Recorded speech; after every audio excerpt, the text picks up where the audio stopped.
Hello class, my name is Gabriel Guerrero. I'm going to be talking to you about different types of catfishing lines and the best way to purchase them, whether it's online or in the shop. The first type of line that we're going to be talking about is the monofilament line. This line has a low price, a great buoyancy, so it's going to float slowly.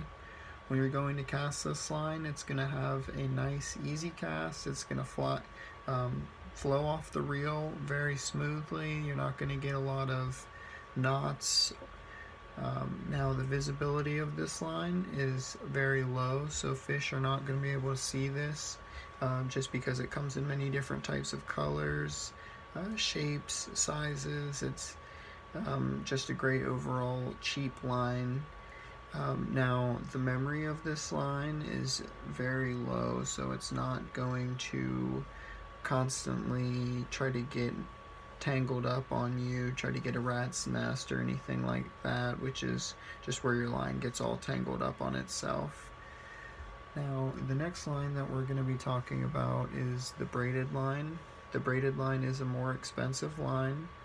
It is also a very buoyant line. Now when you're casting with the braided line, you do have to be careful because it can backlash, which is just basically where it gets all tangled up in the reel.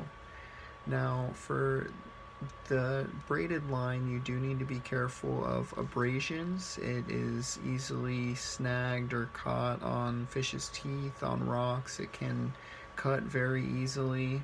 It has no stretchability like the monofilament, and the strength and versus diameter overall is just, it's very high. It's a great fishing line for strength, just not for abrasion.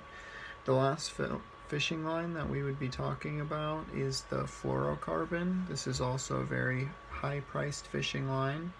It is not buoyant. Just based on the organic material, it doesn't have very good buoyancy. When you're casting, it does have a tendency to tangle if you do not let the line sit for a while and get the memory of the reel. It can have a tendency to tangle up on the reel. The knot strength for these lines, just like the monofilament, is very high, so it's a great line to use as far as making knots or tying very strong knots. And the strength is general medium, and the memory for these lines is also very high, so it does have a tendency to tangle up if you don't let it sit for long enough. Now the in-store purchases, there are many great options for in-store purchases. You have the availability of going and speaking to someone. You can leave the store that day with the product that you wish to purchase. And based on a survey that I gave, many people did say that they like going in-store over online to buy things just because you have the availability of picking it up that day.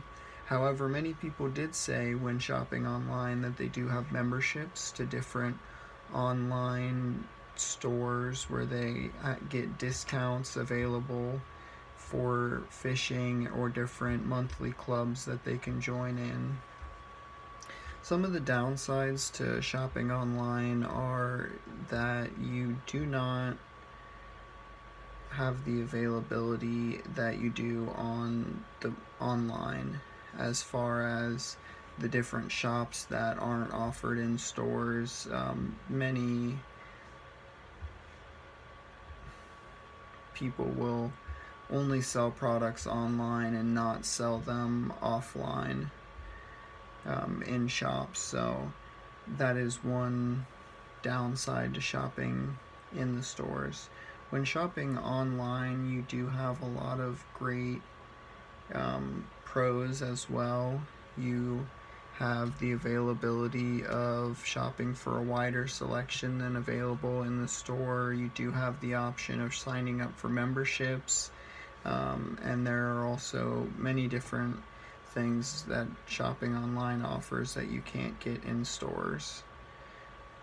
Overall, people who I took a survey of said that they do prefer shopping for their rods and reels their fishing rod and the fishing reel for online. However, when going to pick out a line or a fishing line, they like to go into the store just so they can feel the actual strength and make sure it's what they're really looking for.